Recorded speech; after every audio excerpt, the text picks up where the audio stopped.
tenemos en la actualidad de virtual y presencial. Entonces voy a dar las siguientes instrucciones. Cuando sea la clase virtual como el día de hoy, entonces vamos a tratar, porque fíjense que pues a veces por cuestiones de tráfico o de alguna actividad personal, pues a veces se puede complicar alguna reunión a tiempo, pero yo trato de ser muy responsable en iniciar puntualmente y, si es posible, llegar hasta el final de la clase, cuando sea virtual. Cuando sea presencial, pues cuando es de 5 a 7, de 5 y media a 7, pues yo voy a tratar de estar siempre puntual en la hora de ingreso, y en la hora de egreso, pues tratar de llegar casi a las 7. Pues siempre vamos a dar un periodo de unos 10 minutos en lo que se incorporan a su otro curso, que sería el de las 7 a las 8 y media. Y cuando nos toque a las 7, que va a ser los días miércoles, así como hoy nos tocó virtual, pero la próxima semana nos tocará presencial. Ahí podríamos ser un poquito flexibles en terminar la clase un poquito antes por factor de transporte, de la salida del campus y todos esos temas. Podríamos ahí ser la excepción en cuestión de terminar unos 15 minutos antes la clase. Entonces, con esas instrucciones, les quiero comentar pues que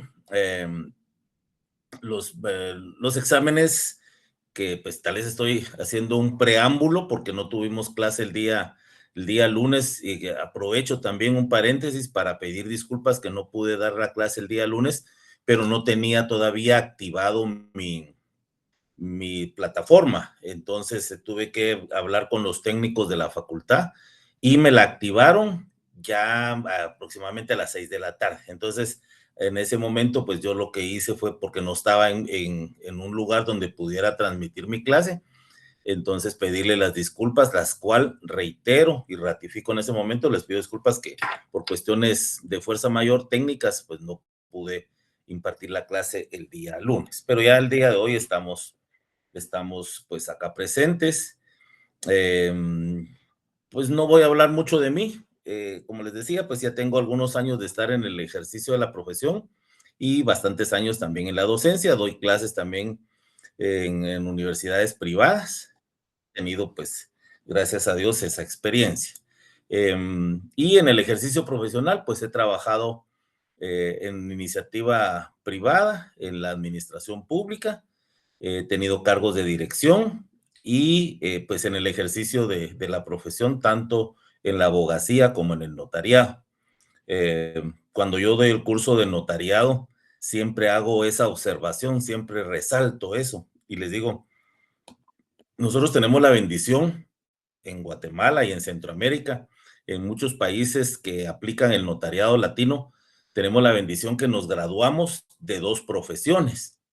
Y como ustedes ya lo estudiaron en el curso de Derecho Notariado 1, pues eh, hay otros sistemas de notariado como el sistema sajón, donde pues el notario es notario y el abogado es abogado. Son profesionales que podrían tener algún tipo de relación, pero que son independientes. En cambio, nosotros tenemos la bendición de ser abogados y de ser notarios. ¿Por qué bendición? Pues porque tenemos dos profesiones, porque nos podemos desempeñar en una, en otra o en ambas. Y otra gran ventaja que tenemos al ejercer el notariado es que la asesoría que el notario necesita de un abogado, nosotros mismos la tenemos. ¿Qué quiero decir con esto? Que en los países donde las profesiones son independientes, el notario necesita conocimientos del abogado y muchas veces tiene que abocarse a un abogado para asesorarse en el ejercicio de la función notarial y viceversa. En cambio, nosotros, pues, como repito, podemos ejercer ambas profesiones. Pero aquí viene la llamada de atención, no para ustedes, sino la llamada de atención en general, y es que le dedicamos el 90% del tiempo del pensum de la carrera de Derecho a la abogacía. Tenemos una serie de cursos introductorios y tenemos teoría del proceso, teoría del Estado, tenemos cursos de derecho civil, de derecho laboral, de derecho administrativo, de derecho constitucional, de derecho penal, etcétera, sus procesales, eh, pero al notariado se le dedica menos tiempo. Son 4 cursos. Por supuesto, el notariado probablemente es un poco menos completo, extenso, pero pues es de suma importancia porque como les repito, al final, pues vamos a ejercer ambas profesiones o podemos ejercer una o la otra. Yo en lo personal conozco a algunos que se dedican solo al notariado, no ejercen la abogacía y les va muy bien y es una profesión, el notariado, pues que da muchos beneficios, muchas satisfacciones a nivel económico. En el caso personal, pues yo sí soy muy cuidadoso porque para ejercer el notariado se tiene que tener mucho cuidado, principalmente hoy en día que hay mucha delincuencia, muchas hurtos, muchas estafas, apropiaciones indebidas de propiedades. En el registro de la propiedad es algo bien complicado y el notario pues tiene mucha responsabilidad porque el notario ejerce la fe pública y la fe pública es una delegación que el Estado le otorga a un profesional del derecho que tiene a la larga responsabilidades públicas. Cuando ustedes estudiaron derecho penal, se recordarán que los delitos cometidos por funcionarios o empleados públicos tienen cierta gravedad más allá que la del particular. Hay muchos artículos de la ley penal que dice que si es funcionario público, tiene cierto grado más de responsabilidad penal. Pues el notario de alguna manera está muy a expensas de poder incurrir en algún tipo penal o alguna responsabilidad civil o administrativa. Por lo tanto, el notariado es muy delicado y tenemos que dedicarle bastante tiempo, cariño, atención. Ya cuando ustedes se dediquen a ejercer su profesión, pues ojo con esto, tener mucho cuidado en el ejercicio del notariado, no estar confiando en los amigos, en los cuates, en que préstame tu protocolo, que firmame aquí, porque la verdad es que se tiene que tener mucha responsabilidad. Por eso es que la fe pública a veces se ha venido a desprestigiar, pero tenemos nosotros la función de salir adelante. Fíjense que el curso de Derecho Notariado 1 se va a tratar eminentemente de la jurisdicción voluntaria. Acá tengo en mi, les mandé por la plataforma de Classroom. El programa es el programa, pues ahora tenemos la facilidad de poder bajarlo de la página de la facultad. Y eh, aquí tengo el programa de estudios del curso de Derecho Notarial 3. Y como les repito, se los mandé por ahí, ustedes lo pueden bajar de la página. Y solo quería resaltar los puntos más trascendentes. Aquí habla de cuáles son los propósitos, objetivos, la metodología, evaluación. Por ejemplo, lo de la evaluación, ustedes ya lo conocen, ¿verdad? ¿Cuáles son los procedimientos? 2 exámenes parciales. Dice, se practicarán 2 exámenes parciales. El primero de sobre 30 puntos, en donde se evaluarán los puntos del primero al sexto del presente programa. El segundo sobre 40 puntos, en donde se evaluarán los puntos sexto al décimo primero, en el que incluirá un trabajo que se evaluará en la forma que el profesor decida. El examen final se versará sobre todo el programa y se evaluará sobre 30 puntos. Ok. Eso lo vamos a ir viendo la metodología a tiempo. Material de estudio, pues aquí hay una propuesta de bibliografía, pero las leyes que vamos a trabajar, la más importante para trabajar este curso de Derecho Notarial 3 es la ley de asuntos de jurisdicción voluntaria, porque vamos a tratar en este curso de Derecho Notarial 3 la jurisdicción voluntaria. Ustedes ya conocen, vamos a ir tratando en el curso algunos puntos, como por ejemplo, qué es instrumento público, qué es escritura pública, acta notarial, porque todo eso ustedes ya lo vieron en los cursos de Notariado 1 y Notariado 2. Entonces, ya vimos que es escritura pública, que es acta notarial, el protocolo y todas estas documentos provenientes del extranjero y todo eso. La jurisdicción voluntaria es un tema que en el ejercicio de la profesión es muy importante. Yo estoy seguro que ustedes han escuchado el tema de la identificación de persona, de la identificación de tercero, del cambio de nombre, del patrimonio familiar. Eh, Todos estos trámites de la jurisdicción voluntaria son propias del notario, ¿verdad? Y hay algunos, como les repito, principalmente en el interior del país, muchos colegas que se dedican eminentemente al notariado o a la jurisdicción voluntaria y les va muy bien, ¿verdad? O sea, son trámites que se realizan en las notarías. Vamos a conocer un poquito de la historia de la jurisdicción voluntaria, pero solo como preámbulo les puedo decir de que como el Estado, según la Constitución, tiene la obligación de darnos, dentro de otras obligaciones del bien común, es la justicia. O sea, el Estado se compromete, artículo 2 de la Constitución, a darnos justicia. Y para eso, el Estado, dentro de sus poderes, tiene al organismo judicial. Y el organismo judicial es el que tiene la jurisdicción y la competencia para impartir justicia en determinado territorio y en determinadas materias. Pero se pueden imaginar cuántos problemas legales pueden haber en un territorio, en un estado, en una república. Entonces el estado como que en algún momento se atoró de tantos casos de materia penal, de materia civil, de materia administrativa o constitucional, que llega el momento en donde a alguien se le ocurre y le dice, mire, ¿y por qué no le delegamos a alguien? A alguien que tenga el conocimiento de un juez, a alguien que tenga la honorabilidad de un juzgador, de un magistrado. ¿Y quién es ese? El profesional del derecho, que a la larga es el mismo que ocupa el cargo de juez o que ocupa el cargo de magistrado.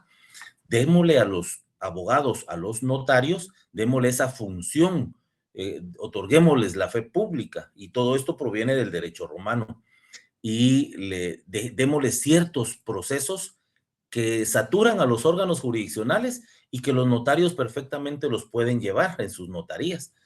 El Código Procesal Civil y Mercantil en algún momento contempló la jurisdicción voluntaria, pero llega en otro momento donde se crea esta ley de asuntos de jurisdicción voluntaria que fue creada en el gobierno del presidente Shell Eugenio Laugeru García, y el que la redactó esta ley fue el eminente y gran jurista guatemalteco Mario Aguirre Godoy, que seguramente ustedes lo han escuchado. Él fue profesor en la Facultad de Derecho, aquí en nuestra facultad, y fue, a mi criterio, uno de los mejores y más ilustres abogados que ha tenido Guatemala. Pues él fue el creador de esta ley. Entonces, regresando a eso, vamos a utilizar la ley reguladora para tramitación de asuntos notariales en jurisdicción voluntaria, el Código Procesal Civil y Mercantil, por supuesto el Código de Notariado también. Y vamos a utilizar el Código Civil. Estos códigos ustedes ya los tienen, el Código Civil y el Procesal Civil y Mercantil. El código notariado ya lo tienen, y si les hiciera falta, pues sería esta ley reguladora de tramitación notarial en asuntos de jurisdicción voluntaria, pero normalmente viene en los propios códigos. Yo aquí estaba eh, sacando mis leyes, de hecho, saqué de aquí de mi biblioteca de la casa, que ahorita estoy en mi residencia, saqué y aquí tengo mis tres códigos que encontré, pero tomé el que está más actualizado y evidentemente me pude establecer, como se les quería recalcar, que normalmente las ediciones ya traen estas otras leyes que tienen relación con el notariado. Esta, por ejemplo, tiene precisamente la ley reguladora de tramitación notarial en asuntos de jurisdicción voluntaria, que es la que vamos a usar en este curso. Tiene, por ejemplo, la ley de timbre forense y timbre notarial. Esa, pues, ustedes ya la han conocido, pero también la vamos a ver porque en la jurisdicción voluntaria, lo que en los juzgados son resoluciones judiciales, en la jurisdicción voluntaria son actas notariales y resoluciones en acta notarial. Y lo que en los juzgados son notificaciones judiciales, en la jurisdicción voluntaria son notificaciones notariales. O sea, lo que hace el juez lo hace el notario, pero pues con los procedimientos que establece la ley. Y por supuesto que ustedes saben que tanto el abogado como el notario paga su impuesto correspondiente a tanto al Estado como al Colegio de Abogados y Notarios de Guatemala. El timbre fiscal, que es un impuesto que pagamos todos los que en determinado momento vamos a hacer uso de ciertos trámites legales. El timbre, eh, el timbre fiscal, ese es un tributo que se hace al Estado. El timbre forense es un pago que hacen los abogados para el Colegio de Abogados. Y el timbre notarial es un impuesto que pagamos los notarios. Bueno, digo, pagamos los notarios, pero al final quien lo paga es el cliente, pues porque cuando uno pues toma un caso, pues de los honorarios que pacta con su cliente, pues por supuesto que ahí van incluidos esos gastos, ¿verdad? Entonces, repito, el timbre fiscal es un impuesto que se paga al Estado.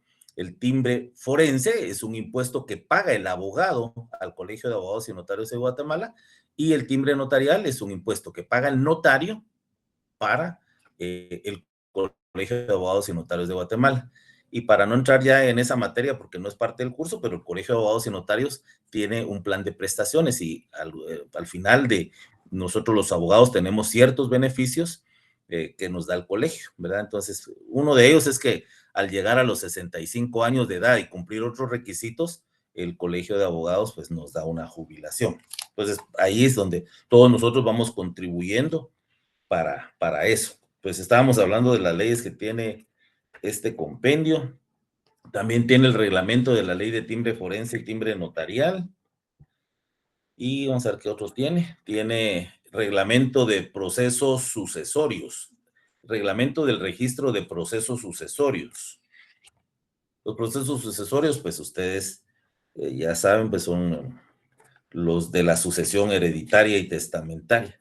Entonces hay un registro y esta ley lo regula. Entonces, en conclusión, en este código notariado, en esta edición, pues tengo incluida esta ley. Como esa ley es pequeñita, usted la puede comprar en una librería jurídica, la puede comprar juntamente con su código de notariado, o bien la puede imprimir, ¿verdad? Y la pone en un folder y ahí tiene su ley, porque pues no es tan grande como el código civil o el código notarial. Bueno, entonces ya para entrar en materia, estaba leyéndoles el programa, pero pues no hay más que decir, solo que aquí están los puntos.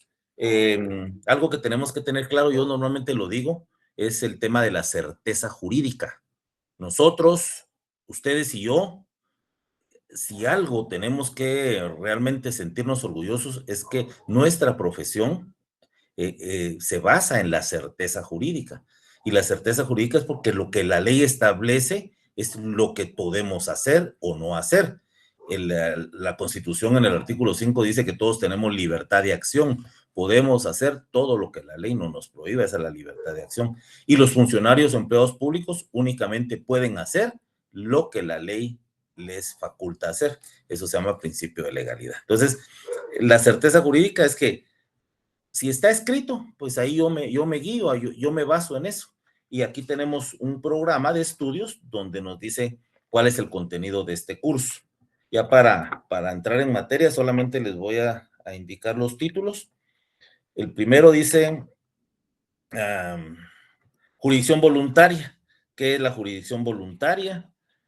Segundo, leyes que contienen asuntos de jurisdicción voluntaria, ya se los mencioné. Tercero, proceso sucesorio extrajudicial. Cuatro, identificación de tercero. Quinto, ausencia. Sexto, disposición de gravámenes de bienes. Séptimo, reconocimiento de preñez o parto. Octavo, cambio de nombre. Noveno, rectificación y asiento extemporáneo de partida en el registro civil, que actualmente Registro Nacional de las Personas. 10, constitución de patrimonio familiar. 11, rectificación de área. Esa rectificación de área tiene una ley aparte, que es la ley de rectificación de área, que es el decreto 125-83. Ok, y actividades sugeridas, bueno, y aquí están los textos que sugiere los creadores del programa. Pues este es el programa, sobre ese nos vamos a basar. Ya he hablado mucho, un monólogo de 20 minutos, entonces, antes de empezar la clase ya, para aprovechar nuestro tiempo, quisiera preguntarles si alguien tiene alguna inquietud, alguna pregunta, alguna observación, de cómo voy a dar el curso, cómo voy a evaluar, o si no, eso lo vamos viendo ya cuando nos conozcamos con la mayoría presencialmente el día lunes entrante, que vamos a tener clase presencial, pues podemos platicarlo. Yo sé que a algunos a lo mejor se les dificulta la asistencia presencial a la facultad y pues van a recibir más clases en forma virtual, no sé. La idea es que pues que ustedes ya van en un semestre avanzado, ya están cerquita de poder cerrar su pensum de estudio, ya avanzaron más de la mitad y entonces creo que ahorita es donde hay que ponerle más esfuerzo a la carrera, a la dedicación al estudio, a, a dejar por un lado los descansos y las fiestas y dedicarle un poquito más al estudio para ya pues cerrar con broche de oro su pensum y ahí pues hacer los trámites que hacen falta para dentro de muy poco tiempo ustedes se puedan graduar de abogados y notarios. Les cedo la palabra por si quisieran expresarse. Licenciada, buenas noches. Buenas noches. Fíjese, licenciado, que usted dijo una ley después del Código Civil, Código Mercantil también, procesal civil y mercantil, notariado, pero usted habló de una ley pequeña que está adherida al Código de Notariado, ¿es así? Sí, ¿Me esa es la puede más decir el nombre? importante. ¿Ok? Esa es la más importante de todas. Es la ley reguladora de tramitación notarial en asuntos de jurisdicción voluntaria. Es que les digo que está en la mayoría de códigos. Y esa es la que trata de la jurisdicción voluntaria en, para los notarios. Porque cuando se creó el decreto ley 107, Código Procesal Civil y Mercantil, el legislador ya contempló crear la jurisdicción voluntaria. Y el propio Código Procesal Civil y Mercantil le otorgó ciertas facultades a los notarios. O sea, ya la ley ordinaria, que es el Código Procesal Civil y Mercantil, ya le había otorgado facultades al notario. Y la jurisdicción voluntaria, una de sus características es que no hay contienda, no hay litis, no hay pleito. O sea, la jurisdicción voluntaria sí podría haber oposición, pero no hay una litis. No es lo mismo que en un juicio de conocimiento como, por decirle, yo voy a demandar a alguien porque me debe dinero, ahí hay una contienda. O yo voy a demandar a alguien por un divorcio con causal determinada, ahí hay una contienda. O yo voy a demandar a alguien para que me otorgue una escritura porque no lo ha hecho, ahí hay una contienda. Cuando no hay contienda o no hay litis, es cuando, por ejemplo, yo me voy a cambiar mi nombre, diría la canción. Yo me voy a cambiar el nombre. Eso no le afecta a nadie, pero si a alguien le afecta, entonces puede oponerse, pero no hay propiamente una litis. Por eso es que una de las características o principios de la jurisdicción voluntaria es que no hay contienda, no hay litigio. Entonces, les decía que la jurisdicción voluntaria ya la contemplaba el legislador en el Código Procesal Civil y Mercantil. Eso lo vamos a ver enseguida. Pero luego, Mario Aguirre Godoy crea la ley de regulación de asuntos de jurisdicción voluntaria por la vía notarial. Entonces, esos trámites que todavía están vigentes en el Código Procesal Civil y Mercantil se pueden llevar por la vía judicial o se pueden llevar por la vía notarial. Los notarios le ganamos la partida a los jueces porque la mayoría de trámites los particulares prefieren hacerla con los notarios. Yo por lo menos, por supuesto, que yo como usuario prefiero hacer un trámite de asiento extemporáneo o de rectificación de una partida de nacimiento ante un notario que ante un juez. ¿Por qué creen que es preferible? Hay una razón que... Buenas noches, licenciada. Les Hola, habla Victoria. buenas noches. ¿Qué tal? Sí, no, quería responder a que es por el tema del tiempo. Sí, yo así lo veo. Así lo veo perfectamente. Alguien me podría decir, pero es que con el notario se gasta porque hay que pagarle sus honorarios. Bueno, pero para irse a la jurisdicción voluntaria por la vía judicial ante los tribunales le tiene que pagar a un abogado. Entonces, lo mismo, solo que aquí no le va a pagar al abogado, sino le va a pagar al notario. Lo bueno para nosotros, ustedes y para mí, que somos el mismo. O sea, si no cobramos como abogado, cobramos como notario, pero que tenemos ahí el chance seguro. Pero sí, al usuario le conviene porque es mucho más rápido. Usted presenta una demanda en los tribunales solo para que le den trámite a su demanda. Espérese tranquilo unos 15 días. Mientras que con el notario se lo puede hacer en el ratito. Si el notario le dice, ¿tiene tiempo? Sí, siéntese, ahorita lo hacemos de una vez y me deja firmado. Y me deja pagado también, ¿va? Entonces, todo eso, sí, por supuesto que es más rápido. Sí, esa es una de las ventajas. Es mucho más ágil con el notario, es cierto. Voy a compartir una presentación. Cuando tengamos clases en línea, les paso presentación. Cuando tengamos clases presenciales, por el tema de que pues yo no sé ahorita qué aulas tienen proyector y qué aulas no, entonces yo normalmente no me complico y a la usanza antigua en el pizarrón con marcador y así doy mi clase. Sí les voy a enviar material de estudio porque lo que ustedes van a estudiar está en la ley, pero sí nos vamos a reforzar con un poco de doctrina. Entonces yo les voy a mandar el material de estudio y mis presentaciones que yo hago en las clases virtuales, también se las voy a compartir. De repente, miren, no los estoy instando a que no estudien o a que no se conecten. Porque alguien podría decir, bueno, si el link va a mandar la presentación, entonces no me conecto y ahí le voy a pedir a mi compañero que me lo pase. Sí, puede ser, pero yo lo que pongo en las presentaciones son resúmenes, solo son ayudas de memoria, son los títulos, pues, pero el contenido yo lo desarrollo. Entonces, no se vayan a conformar con eso, ¿verdad? Solo es una invitación, pero por si les puede servir de apoyo, yo se los comparto con mucho gusto. Ahorita voy a poner la presentación. Vamos a ver, espero que todo salga bien.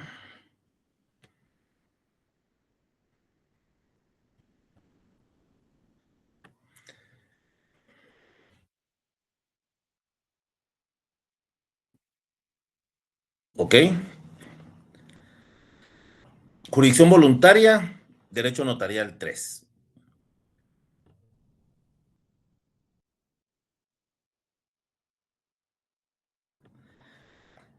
¿Cuáles son los objetivos específicos de la jurisdicción voluntaria?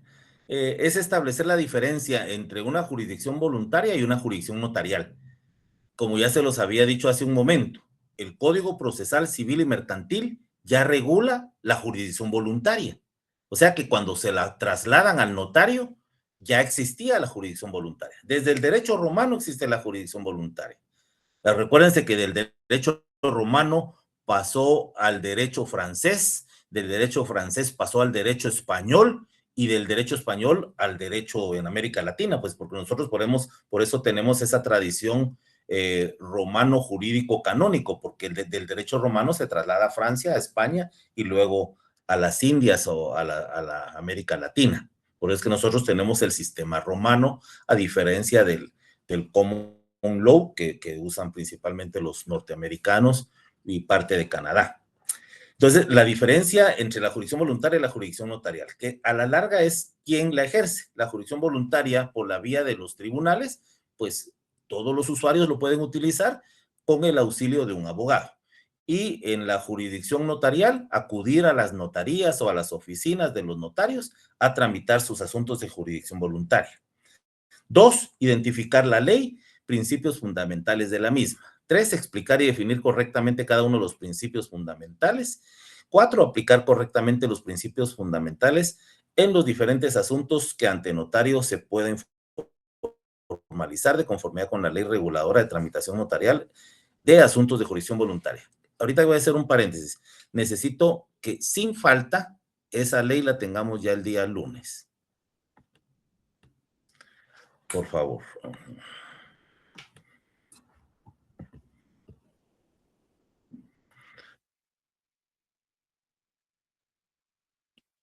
El contenido en relación a la jurisdicción voluntaria que vamos a ver doctrinariamente es definición de jurisdicción voluntaria, clases y principios fundamentales de la jurisdicción voluntaria, que los diferencia de la jurisdicción contenciosa. Y las leyes que vamos a utilizar para la pregunta que me hacía hace un momento una compañera, ¿cuáles son las leyes que nos van a servir para este curso? Ley reguladora de tramitación notarial en asuntos de jurisdicción voluntaria, que es el decreto 5477 del Congreso de la República. Si ustedes tienen su código notariado que ya utilizaron en el curso de Derecho Notarial 1 y 2, revisen si al final está el decreto 5477. Si no está, cómprenlo o imprímanlo, ¿verdad? Pero sí necesito que lo tengan por escrito. Con la tecnología, pues lo podríamos tener en el celular o en la tablet o en la laptop. Está bien, pero el problema es que para el examen, bueno, muchos de mis exámenes, en la mayoría, permito que se utilice las leyes, pero no puedo permitir que usted lleve su tablet o que lo consulte en el celular, porque recuérdense que ahorita con la inteligencia artificial y con otros métodos se podría hacer algún tipo de plagio o de fraude en el examen. Entonces, por eso es que no permitimos instrumentos electrónicos, ¿verdad? Porque podría mal utilizarse, me explico. Entonces, por eso sí necesito que ustedes tengan sus leyes en forma física. No los estoy haciendo gastar, es un gran gasto, no voy a pedirles libros. Si ustedes tienen libros o pueden adquirir algún libro de jurisdicción voluntaria donde ustedes puedan respaldar, yo les voy al final a recalcar cuáles son los textos que se sugieren en el programa y algún otro que yo, por ejemplo, yo tengo en mi biblioteca personal y que podría sugerirles. Pero no se aflijan por eso, solo necesito las leyes físicas. El Código Notariado, decreto 314 del Congreso de la República, que ya lo tienen ustedes, ya deberían de tenerlo, y el que no lo tenga, pues lo compra. Y pues tendría que preguntarles, ¿y cómo hizo para ganar notariado 1 y notariado 2? Pero por eso estoy seguro que sí lo tienen. 3, Código Procesal Civil y Mercantil, decreto ley 107 del jefe de gobierno, porque ahí tiene su libro donde está regulado la jurisdicción voluntaria. Y finalmente, porque es uno de los puntos del programa, la ley de rectificación de áreas, decreto 125-83, que también le da facultades notariales al notario. Esta ley de rectificación de área también la hizo un eminente abogado guatemalteco, él sí todavía está vivo, es un abogado ilustre de los antiguos, Cárdenas, el licenciado Rodolfo Cárdenas, que pues tengo el gusto de conocerlo. Y entonces ya esto solo es un pasaje porque nosotros no vamos a ver la jurisdicción voluntaria desde el punto de vista del Código Procesal Civil y Mercantil, porque para eso ustedes tienen su curso de Derecho Procesal Civil y Mercantil. Yo entiendo que los periodos son muy cortos y pues seguramente ni civil ni penal ustedes lo van a lograr cubrir todo. Nosotros tenemos que ser autodidactas y estudiar más allá de lo que el profesor le alcanza a dar clase, porque el civil, principalmente los que mencioné, el derecho civil y el derecho penal son tan extensos que tenemos que estudiar por nuestra cuenta. Y por eso les mencionaba, a lo mejor ustedes en el curso de Derecho Procesal Civil y Mercantil, en el 1, en el 2, debiesen de haber visto la jurisdicción voluntaria del Código Procesal Civil y Mercantil, pero si no lo vieron, pues tienen la obligación, porque cuando se examinen en el privado van a tener que estudiar todo esto. Pero aquí en este curso, como es notarial, no voy a meterme a que estudiemos esta jurisdicción voluntaria, pero sí la menciono para que tengamos la claridad de que la jurisdicción voluntaria judicial ya está regulada y está vigente en el Código Procesal Civil y Mercantil. Ustedes, si tuvieran a la mano, algunos de ustedes, y espero que de hoy en adelante sí no nos vayan a faltar estas 4 leyes que les mencioné. Yo aquí tengo mi Código Civil y mi Código Procesal Civil y Mercantil. Miren, les quiero presentar una reliquia. Este Código Civil y este Código Procesal Civil y Mercantil, yo lo guardo porque fue con el que yo estudié y lo tengo empastado. Ya seguramente no lo puedo utilizar porque tiene reformas. Entonces, es muy peligroso utilizar una ley que ya ha tenido reformas. Ha tenido reformas, derogatorias, inconstitucionalidades. Miren, por ejemplo, aquí tengo alguna modificación y pues aquí le pegábamos antes así con un papelito. Pero este es uno de los recuerdos de estudiante cuando pues tenía cuando estudié el curso de Derecho Civil y curso de Derecho Procesal Civil y Mercantil. Pues la jurisdicción voluntaria está regulado en el libro 4 del Código Procesal Civil y Mercantil, por ahí por el artículo 400. Vamos a ubicarlo aquí para que, y eso les invitaba a ustedes para que los que puedan tener ahí su Código Procesal Civil y Mercantil puedan ustedes ubicarse. Libro 4, Procesos Especiales. Título 1, Jurisdicción Voluntaria. Y se divide de la siguiente manera. Dice disposiciones comunes del artículo 401 al 405 del Código Procesal Civil y Mercantil. En el capítulo 2, asuntos relativos a la persona y a la familia. En la sección primera, declaratoria de incapacidad. Esto es relacionado a la persona y a la familia. Ahí se recuerdan que cuando ustedes empezaron a estudiar Derecho Civil, ahí por el 3er semestre, lo primero que estudiaron fue el libro 1 del Código Civil, que se refiere a la persona y a la familia. Y toda nuestra legislación está inspirada en la Constitución. La Constitución, ¿por quién comienza? Por la persona y la familia, ¿verdad? O sea, la Constitución inicia en su parte dogmática a otorgarnos derechos fundamentales. El derecho a la vida, la protección de la vida desde la concepción, y todos estos derechos que el Estado le garantiza a la persona. Entonces, todo comienza con la persona individual y con la familia como núcleo de la sociedad y, por supuesto, la persona jurídica también. Por eso aquí el Código Procesal Civil y Mercantil, también en sintonía del Código Civil, inicia con asuntos relativos a la persona y a la familia, declaratoria de incapacidad, de los artículos 406 al 410 del Código Procesal Civil y Mercantil. ¿Alguien me puede hablar sobre la capacidad y la incapacidad para tener más o menos la noción qué es declaratoria de incapacidad?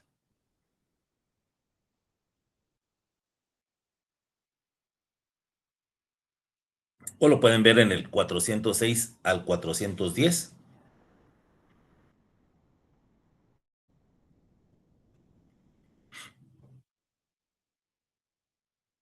Adelante. Licenciados, cuando no se cumplen los requisitos para ser una persona jurídica, por ejemplo, tener la mayoría de edad y poder tomar decisiones propias. Sí, digamos, cuando nosotros tenemos capacidad de goce y capacidad de ejercicio. Todos tenemos capacidad. Un niño, un concebido tiene ya derechos y todos pues somos personas de mundo, pero la declaratoria de incapacidad es cuando se pierde la capacidad. O sea, si lo hablamos de un menor de edad y de un no menor de edad, nadie puede tener 18 años y luego tener 17. O sea, la capacidad no se pierde porque nosotros vamos en aumento en nuestra edad. La capacidad se pierde por otros motivos, ¿verdad? Entonces se recuerdan que hay personas que son declaradas en estado de interdicción o de incapacidad por ciertos motivos. Normalmente pueden ser problemas propiamente de la mente, de una persona que pues de repente tuvo algún accidente o tuvo alguna enfermedad que ya no lo dejó en su capacidad de desempeñarse por libremente, ¿va? Entonces, podemos encontrar personas que han perdido su capacidad y entonces, por eso es que la ley regula esta declaratoria de incapacidad. O sea, cuando se pierde la capacidad de ejercicio. Sección segunda, ausencia y muerte presunta. Esta es otra figura también importantísima. Cuando una persona, se recuerdan cuando estudiaron Derecho Civil, cuando una persona se ausenta y no se sabe de su paradero por cierto tiempo, puede declararse la ausencia o puede declararse la muerte presunta. ¿Alguien se recuerda la diferencia entre cuándo se puede solicitar o tramitar la ausencia o cuándo se puede tramitar la muerte presunta de una persona?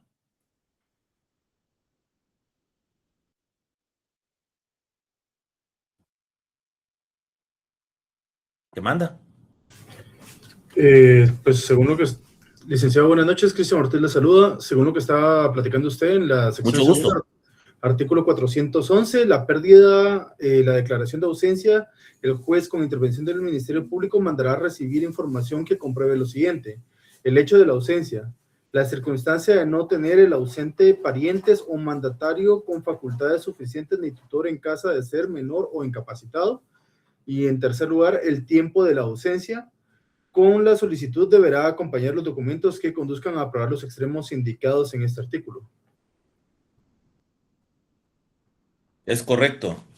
Sí, digamos, estas figuras se dan, lamentablemente, esta se creó desde, como les mencionaba, de la época del derecho romano, principalmente para la gente que se iba a la guerra y ya no se sabía de su paradero, ya no regresaba y no se le podía declarar muerto porque no había un cadáver, entonces no sabía si estaba vivo o si iba a regresar, entonces se declaraba la ausencia o se declaraba la muerte presunta. Aquí la diferencia principal es el factor tiempo. Si han transcurrido 5 años que no se sabe el paradero de la persona, ausencia. Si han transcurrido 10 años o más, muerte presunta. Ahora en la actualidad pues no estamos en guerra, pero sí hay casos donde personas se desaparecen y ya no se sabe lamentablemente de su futuro. Alguien, pongamos que haya sido secuestrado, pero nunca apareció el cuerpo. O lo más común, personas que se van a los Estados Unidos y le dicen a la esposa, o la esposa al esposo, ¿va? Para no ser machista o feminista, me voy a ir a los Estados Unidos a trabajar y te voy a mandar plata. Pero resulta que mandó plata solo 6 meses y de ahí se desapareció. Y ya pasaron 5 años y no se sabe del fulano. Y muchas veces se necesita poder ejercer otros derechos y por lo tanto se necesita declarar ya sea la ausencia o la muerte presunta. Lo más común en Guatemala, podría mencionarles como un ejemplo, es pónganle que esta persona que se ausentó es heredero de una propiedad. Pongamos que son 3 hermanos y 2 de ellos están en Guatemala, pero el tercero no se sabe su paradero. Ese proceso sucesorio, intestado o testamentario quedaría frenado o detenido si no se resuelve la situación de esa persona que no se sabe su paradero. Entonces, ahí se da, por ejemplo, el caso de poder declararle su ausencia o su muerte presunta para poder que prosiga el procedimiento sucesorio. Podría darse por muchos casos, pero a eso se refiere la ausencia y la muerte presunta. Sección tercera, disposición relativa a la administración de bienes de menores, incapaces y ausentes. Aquí nuevamente menciona el término ausente, las personas que no se sabe de su paradero. Y la administración de bienes de menores, incapaces, ausentes normalmente está regulado por la jurisdicción ordinaria, o sea, por un juez. De hecho, en la actualidad ustedes saben que se modificó el Código Civil, principalmente en temas de menores, donde, por ejemplo, no se puede disponer de bienes de menores, sino con autorización judicial. En algún momento se permitía la disposición de bienes de menores, incapaces o ausentes, con los que tuvieran derechos sobre ellos. Por ejemplo, en el caso de los menores o de los incapaces, los que tuvieran el ejercicio de la patria potestad o de la tutela. Pero ya actualmente solamente es con orden judicial. Entonces, lo relativo a esta disposición está regulado en la sección tercera de los artículos 418 al 424 del Código Procesal Civil y Mercantil. Sección cuarta, disposiciones relativas al matrimonio. El matrimonio lo puede celebrar un notario, un ministro de culto o un alcalde, un jefe edil. Pero el divorcio, solo un juez, ¿verdad? Ahí sí es, digamos, no se le ha dado al notario la facultad de poder disolver el matrimonio mediante el divorcio por cuestiones probablemente que son muy delicadas, ¿no? O sea, esto sí conlleva muchas repercusiones jurídicas. Entonces, el matrimonio, aquí la sección cuarta refiere este título, pero hago la aclaración, dentro de estos temas de jurisdicción voluntaria, el notario puede otorgar o autorizar un matrimonio civil, mas no el divorcio. El divorcio solamente por la vía judicial, ya sea un divorcio voluntario o un divorcio contencioso, que ese sí hay litis, o por causal determinada, que es donde hay litigio, donde hay uno de los cónyuges no se quiere divorciar. A eso se refiere. Párrafo primero, modo de suplir el consentimiento. Esto estamos hablando siempre del matrimonio. Párrafo segundo, divorcio y separación. En la sección quinta, disposiciones relativas a los actos del estado civil. Ustedes saben que el estado civil también varía. Estamos solteros, casados. En el notariado se acostumbraba mucho, yo ya no lo he visto, de que, por ejemplo, decía, póngame por favor soltera por viudez. Las señoras, vaya, señoras ya mayores, o se ponían el apellido de casada y a lo mejor ya el esposo había fallecido. Entonces, póngame viudo o póngame unido, pero el unido sin estar claramente establecido como corresponde. Entonces, estas disposiciones relativas al estado civil de las personas. Reconocimiento de preñez o parto. O sea, una mujer que quedó embarazada o que dio a luz a un niño. Artículo de 435 al 437 del Código Procesal Civil y Mercantil. En el párrafo segundo, cambio de nombre. Este tema del cambio de nombre es muy famoso, principalmente en la jurisdicción voluntaria. En algún momento las personas piensan que únicamente se puede cambiar el nombre de pila, como lo conocemos comúnmente, pero se puede cambiar el apellido. Hay muchas personas que sufren porque no les gusta su nombre o no les gusta su apellido y se puede hacer un cambio de nombre. Este tema del cambio de nombre es de los procesos de la jurisdicción voluntaria notarial más común. Es yo creo que a excepción del proceso sucesorio, testamentario o intestado por la vía notarial, el segundo lugar lo ocupa el cambio de nombre. Bueno, también podríamos mencionar el matrimonio, ese también es bastante común para los notarios. Perdón. Párrafo tercero, identificación de persona. La identificación de persona también muy común, muy frecuente. Resulta que nosotros desde chiquitos nos cambian el nombre y nos dicen otro nombre, o nosotros común y socialmente utilizamos un nombre distinto o lo escribimos diferente. Por ejemplo, mi nombre es Byron y se escribe B-Y-R-O-N, pero hay muchos Byron. Tengo otro mi amigo que se llama Byron con A, B-A-Y-R-O-N. Resulta que muchas veces se acostumbra o se malacostumbra a utilizar un nombre distinto al que está inscrito en el registro civil y su DPI, por supuesto. Entonces, lo que el legislador consideró es que se puede hacer una identificación de persona. Si se pueden imaginar una identificación de persona por la vía judicial, la muerte. Con un notario, no. Con un notario usted va y le dice, fíjese, señor notario, que necesito que me haga una... Tal vez usted ni le sabe decir qué es lo que necesita, o el cliente. Pero el cliente le puede decir, no, fíjese que el problema que tengo es que tengo un nombre y tengo otro, y a veces lo pongo con A, Y, y a veces solo con Y. No tenga pena, le dice el notario, yo le voy a resolver su problema, le voy a hacer una identificación de persona. Y entonces transcribe el documento donde hace la aclaración que Byron o Byron es la misma persona y se identifica la misma persona que está establecida en su registro civil y en su documento personal de identificación. Eso se hace en una escritura pública porque es un contrato solemne. ¿Cuándo son contratos solemnes, compañeros? Hablando de todo un poquito, para no hablar solo yo. ¿Cuándo un contrato se considera solemne?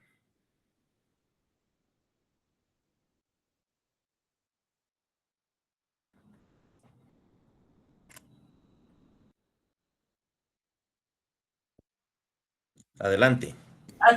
Buenas noches. Hola. Porque está en escritura pública. Sí, la respuesta suya es correcta. O sea, el contrato solemne se debe de faccionar y autorizar en una escritura pública. Pero, ¿por qué? Porque hay dos razones. Hay dos razones. ¿Por qué se tiene que hacer en escritura pública? ¿Por qué los contratos solemnes se hacen en escritura pública? La identificación de persona es un contrato solemne por las dos razones, una de las dos razones de las que yo quiero que alguien me pueda responder. Porque debe de cumplir con formalidades que están Su ya respuesta en la es ley. correcta. Pero fíjese que ¿Para también su validez? en el contrato, en documento privado, también tiene que cumplir con ¿cómo se llama? Con los requisitos de la ley. Por ejemplo, el contrato de arrendamiento. Usted va a alquilar su casa. Usted lo puede hacer en un contrato en documento privado y lo puede hacer en una escritura pública. Ahí, a opción suya, el notario le va a preguntar, ¿cuánto me cobra por hacerme un contrato de arrendamiento? Depende, le dice uno al cliente, depende de qué. Si se lo hago en documento privado, se le cobró tanto. Y si se lo hago en escritura pública, le cobro más. Bueno, pero ¿qué diferencia hay? Bueno, eso ya ustedes lo vieron en notariado, las diferencias en hacerlo en documento privado y en una escritura pública. La escritura pública perdura en la eternidad, ¿verdad? Porque le va a quedar al notario y puede expedir o extenderle cuantas copias simples usted necesite. Mientras que el documento privado es un documento único. Usted lo tiene aquí, se lo lleva en su carro, le abrieron el carro, se llevaron la maleta y se perdió el documento privado. Pues esa es la diferencia del documento privado y la escritura pública. Pero no es de lo que estamos hablando. Para avanzar se los voy a decir. El contrato solemne se hace por dos razones, o porque la ley así lo establece. La ley, por ejemplo, le dice que tal instrumento, tal contrato tiene que hacerse en escritura pública, porque la ley se lo dice, y la segunda, que es la más común, porque tiene que inscribirse en un registro público. Por ejemplo, si usted va a hacer una compraventa de bien inmueble, tiene que hacerse en escritura pública. ¿Por qué? Porque lo tiene que inscribir en el registro general de la propiedad. Si usted va a hacer una identificación de persona, ¿por qué la tiene que hacer en escritura pública? Porque la tiene que inscribir en un registro público, que es el registro civil del Registro Nacional de las Personas. Entonces, todos los actos y contratos que deban inscribirse en registros públicos tienen que hacerse en escritura pública porque son contratos solemnes. Otro ejemplo es las sociedades mercantiles. Usted, una sociedad anónima, la va a realizar en una escritura pública porque la tiene que inscribir en el registro mercantil. Entonces, repito y me quedo ahí, hay dos razones por las cuales un contrato es solemne, porque la ley así lo regula y lo ordena, y cuando se debe de inscribir en un registro público. ¿Cuándo el contrato de arrendamiento se vuelve solemne? Pregunto. Porque ya les dije hace un momento, el contrato de arrendamiento puede celebrarse. Sí, pero hay un requisito legal. Cuando es de 3 años, creo yo, o mayor tiempo el arrendamiento, Lick. Exactamente. Esa es la respuesta. Es cuando, digamos, usted va a hacer un contrato de arrendamiento por 1 año, lo puede hacer en escritura pública o lo puede hacer en documento privado. Pero cuando es por más de 3 años, entonces la ley sí le obliga a que lo tiene que inscribir en el registro de la propiedad. Entonces ahí tiene que hacerlo en escritura pública. Es correcta su respuesta. Entonces vamos avanzando. Párrafo cuarto, asiento y rectificación de partida. Este tema es bastante común, ¿verdad? Porque desde que los registros civiles eran un solo relajo, cuando, bueno, ustedes son jóvenes, pero cuando estaban las municipalidades acá, los registros civiles estaban a cargo de las municipalidades, era un solo relajo. Ahora se ha regulado bastante esto, aunque pues siempre hay extranjeros que logran comprar una identidad, ¿va? Hay personas que pues, tienen DPI, no son guatemaltecos y no hicieron los trámites legales, pero pues ya es menos. Pero el problema del cambio de registro civil de la municipalidad al Registro Nacional de las Personas, ese hizo un gran relajo. Entonces, es muy común que las personas, los clientes, los usuarios tengan problemas en sus partidas de nacimiento. O no están inscritos, porque eso también sucede. Hay un subregistro en Guatemala, o personas que nunca inscribieron a sus hijos en un registro civil, o que necesitan rectificación, porque pónganle que al niño lo fueron a inscribir a los 3 años de edad, pero en el registro civil lo pusieron como que era recién nacido, por darles un ejemplo burdo.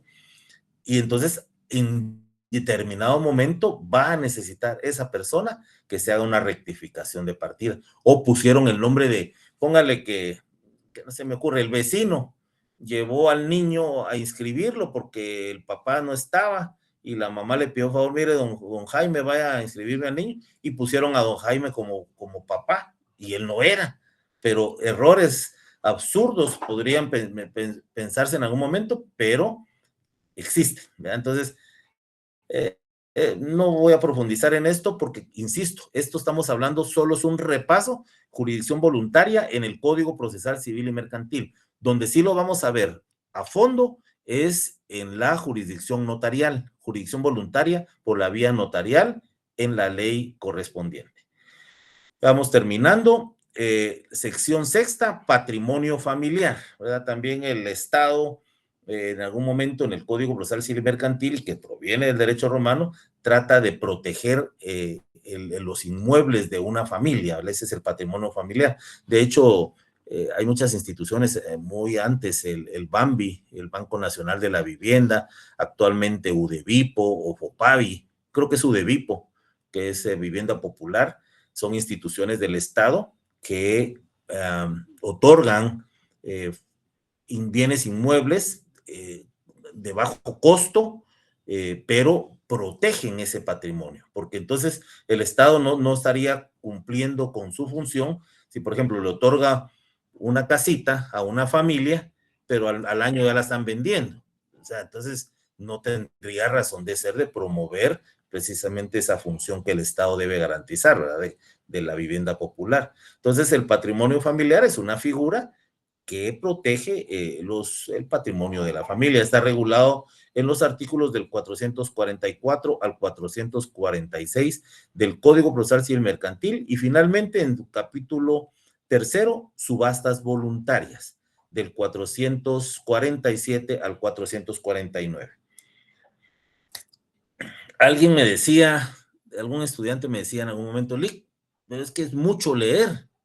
Y entonces yo le decía, pero entonces, ¿por qué escogió estudiar Derecho? Si a usted no le gusta leer, entonces se equivocó de profesión. Tiene que leer y tiene que gustarle leer. Porque, digamos, si alguna persona disfruta salir a correr en las mañanas y corre sus 10 kilómetros, pero le gusta, lo va a disfrutar. Ahora, si no le gusta, va a sufrir. El estudio es lo mismo, la lectura es lo mismo. Si a usted no le gusta, vaya haciéndose el hábito.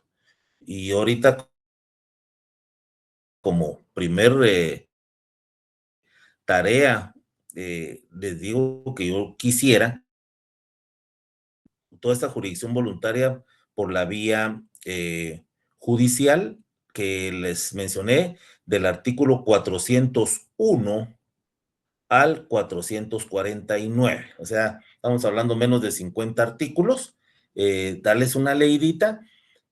Insisto, no sé si lo vieron ya en su curso de de Derecho Procesal Civil y Mercantil, pero si no lo han visto, es muy oportuno poder darle una leidita y saber, porque todo esto es súper útil para la vida diaria, para su vida profesional dentro de poco tiempo, y principalmente ahorita lo que ustedes ya tienen que ir pensando en prepararse es para su examen privado.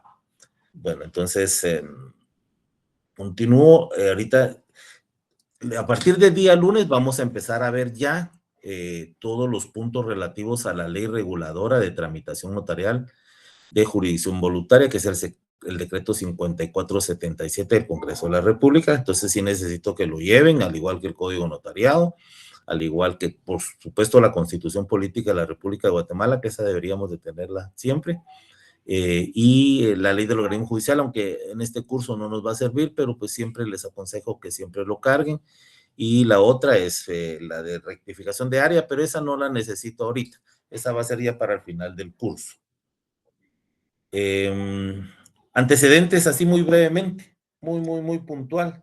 Esta ley reguladora de tramitación notarial fue creada en 1977 y como les mencionaba, ya existía la jurisdicción voluntaria en el Código Procesal Civil y Mercantil, pero precisamente en un congreso del notariado latino que se celebra una vez al año en Guatemala, ahí se decidió, hubo una ponencia de Mario Aguirre Godoy, donde pues en esa ponencia él sugiere que se haga una ley ordinaria que regule la jurisdicción voluntaria exclusivamente para los notarios. Y entonces se amplió, por supuesto, el código que actualmente tenemos vigente. Fue durante menciona también aquí los apuntes, que esta jurisdicción voluntaria tiene su origen, por supuesto, desde los pretores del derecho romano, y pues se ha venido utilizando en cada uno de nuestros códigos. Les voy a mencionar ahorita un pequeño paréntesis, los códigos napoleónicos. El Código Civil y el Código Penal guatemalteco son joyas de la legislación guatemalteca, repito, valga la redundancia. Son leyes de facto, son decretos leyes, pero son códigos tan antiguos que no han sido modificados. Ustedes que ya estudiaron Derecho Penal y Derecho Procesal Penal, saben que el Código Procesal Penal es nuevo relativamente, mientras que el Código Penal es mucho más antiguo, precisamente porque tienen su origen de los códigos napoleónicos, y por eso es que han venido, todas estas instituciones jurídicas han venido siendo tomadas en cuenta por nuestra legislación. Menciona aquí los apuntes que con el Código Procesal Civil y Mercantil se permitió a los notarios conocer asuntos específicos, se los mencionaba al inicio, que ya el Código Procesal Civil y Mercantil permitía a los notarios realizar, por ejemplo, la identificación de tercero, las subastas voluntarias y el proceso sucesorio, que es la sucesión hereditaria. ¿Alguien sabe qué es identificación de tercero o notoriedad?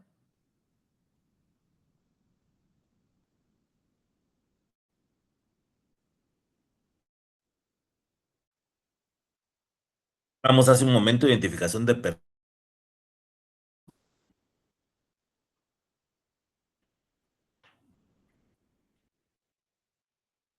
identificación de tercero es cuando se va a identificar a una persona ya fallecida.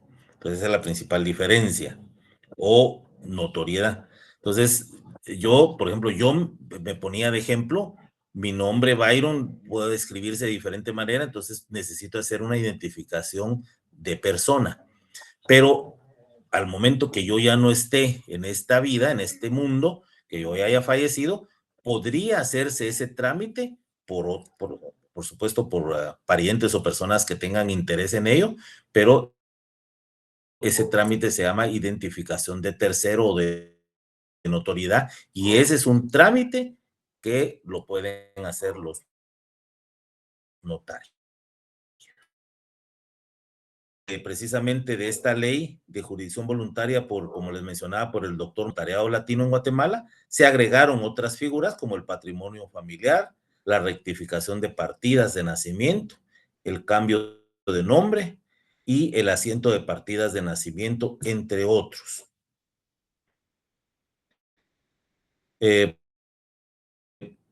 Luego también está el decreto ley 125-83, que también amplió las funciones notariales, ley de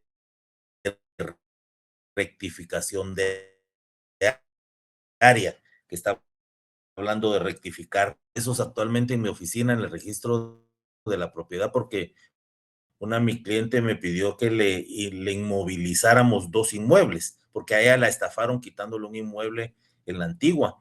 Entonces me dice, mire, para protegerme mejor hagamos inmovilización.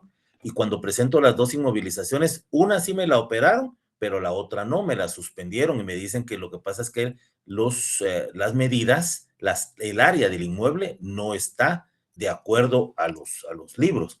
Entonces ahí hay que hacer una rectificación de área. Eso ya lo hace actualmente el registro de la propiedad, pero también se puede hacer por la vía de la vía notarial de la jurisdicción voluntaria.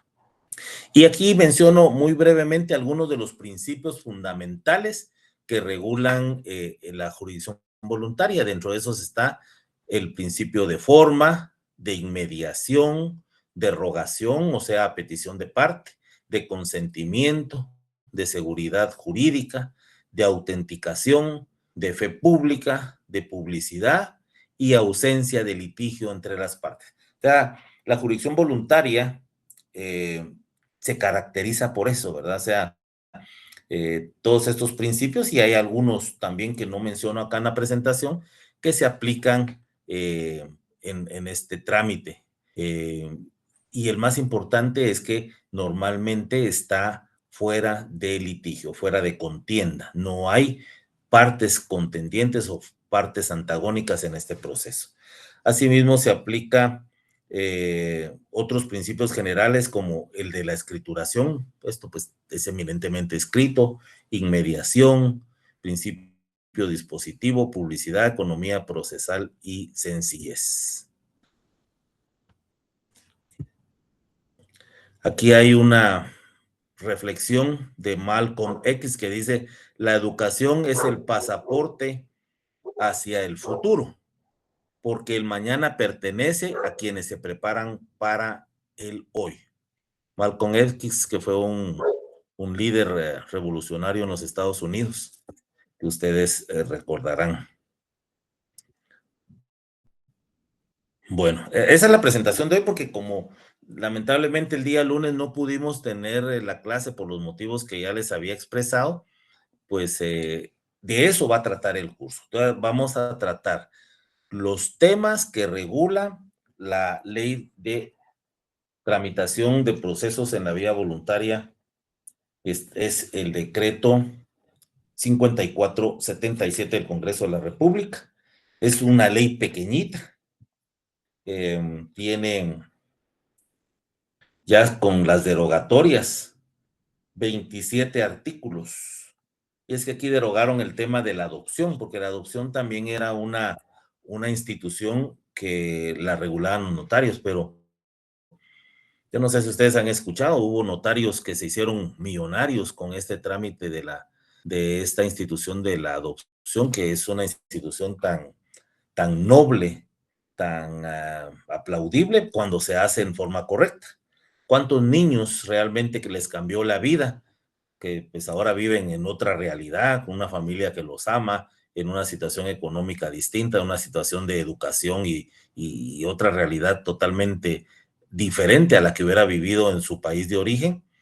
Pero también hay otros que han sido explotados, que ha habido sexualizados y tantas cosas. Pues aquí en Guatemala, cuando cuando se creó la figura de la jurisdicción voluntaria y la adopción estaba incluida, pues el trámite era notarial, pero pues inclusive los notarios ya eran los propios gestores. Ya habían madres que se embarazaban para vender a sus hijos y los compraban los notarios o estas instituciones se encargaban de encargar niños. Las mujercitas eran más caras que los varones. Mira, una cosa espantosa. Y llegó a tal extremo que pues derogaron estos artículos del Código de la Ley de Regulación Notarial, y ahora es una institución de la adopción que está regulada por el Estado, ¿verdad? Eso se le quitó al notario por haber hecho mal uso de esa institución tan linda que es la adopción, ¿verdad? Y por eso es que yo creo que también no le dieron al notario el divorcio, porque también podrías hacerse mal uso. Bueno, a la larga, el notario tiene en sus manos tanta bondad, tanta bendición, pero lamentablemente muchos no la utilizan en una forma correcta. Entonces, mucho cuidado, mucha ética, mucha responsabilidad. Cuiden su nombre, cuiden a sus clientes, cuiden a su familia. Hay que ser en el notariado, hay que ser muy ético. No les digo que el abogado no, pero el notario tiene mucha más responsabilidad en sus manos, ¿verdad? Entonces, por una mala práctica del notariado puede causar mucho daño. Sí, aquí estaba leyendo algunos mensajes, sí, la verdad es que todo este tema de la adopción sí fue tremendo. Ya tenemos algunos años que nos quitaron a los notarios. Yo nunca trabajé en las adopciones, pero sí recuerdo que cuando yo empecé, todavía era estudiante de Derecho y mi papá puso una oficina en la 18 calle de la zona 1, ahí donde están todas las ventas. Ahí en el segundo nivel teníamos una oficina. Mi oficina inclusive no tenía piso, era de torta de cemento. Y ahí del otro lado habían dos abogadas que por ética voy a omitir sus nombres, ellas viven actualmente. Y ellas eran ya señoras, ya de más edad, eran señoras, ¿verdad? Y amas de casa, tenían sus hijos, su esposo y todo eso. Yo era soltero, por supuesto, estaba joven, y de repente alguien les ofreció que si se podían dedicar a las adopciones. Y me dicen, Bayrito, me decía, mira, Bayrito no se quiere venir a trabajar con nosotros, vamos a trabajar adopciones. Y por alguna razón, que no les puedo decir a esta altura de mi vida si fue una decisión acertada o no, pero por alguna razón les dije que no. La diferencia entre ellas y yo, aparte de la edad y que ellas son mujeres y yo soy varón, pero una diferencia muy grande es que ellas hicieron plata. Puchica, hicieron un montón de dinero. Una de ellas hasta estuvo presa, ¿verdad? Porque es bien delicado.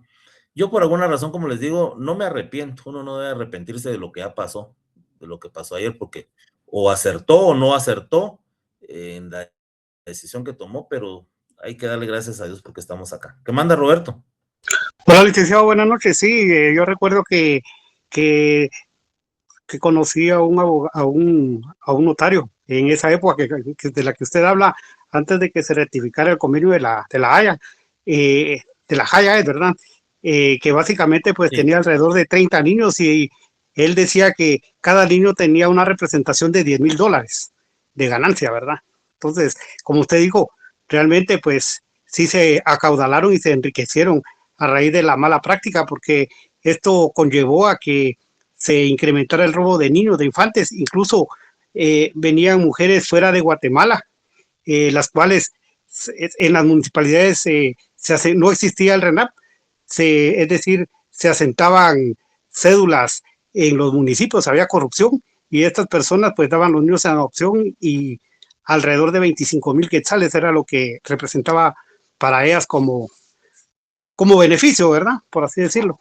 Y los notarios, pues, en efecto, pues, mucho más que eso, ¿verdad? Entonces, ahí sí que se prostituyó y por esa razón fue que tuvieron que cambiar la modalidad, ¿verdad?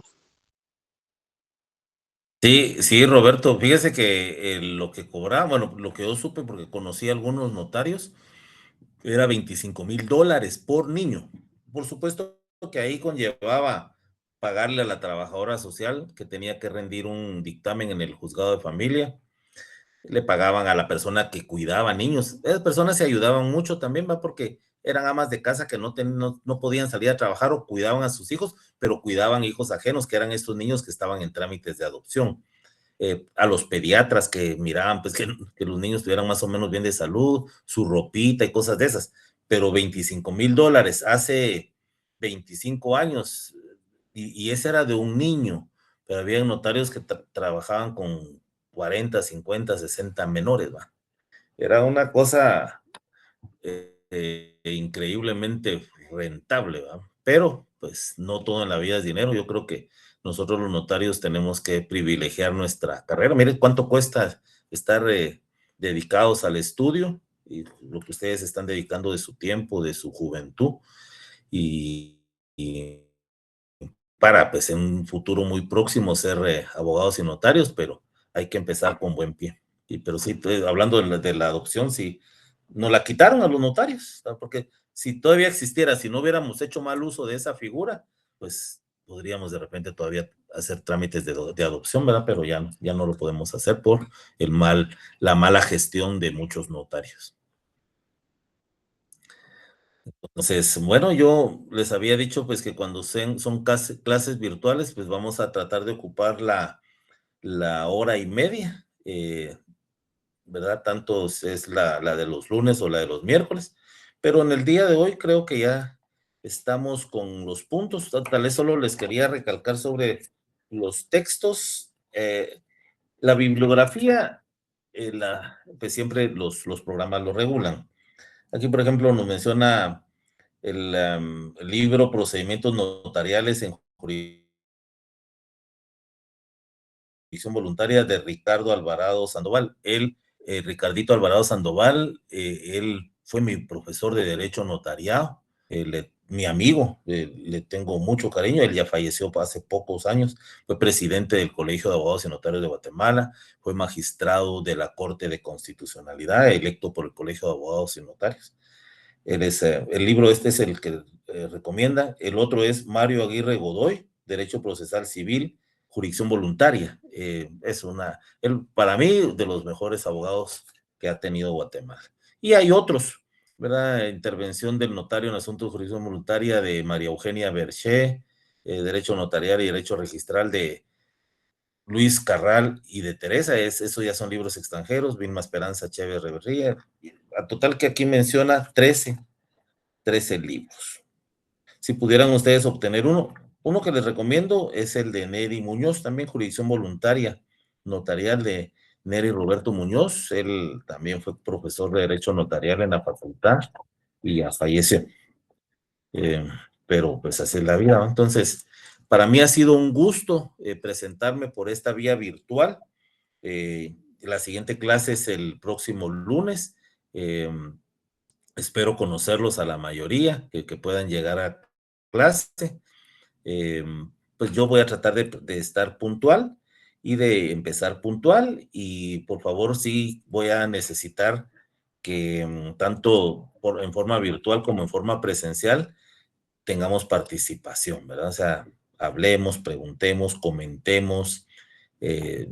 Si hay que hacer una crítica constructiva también es válida.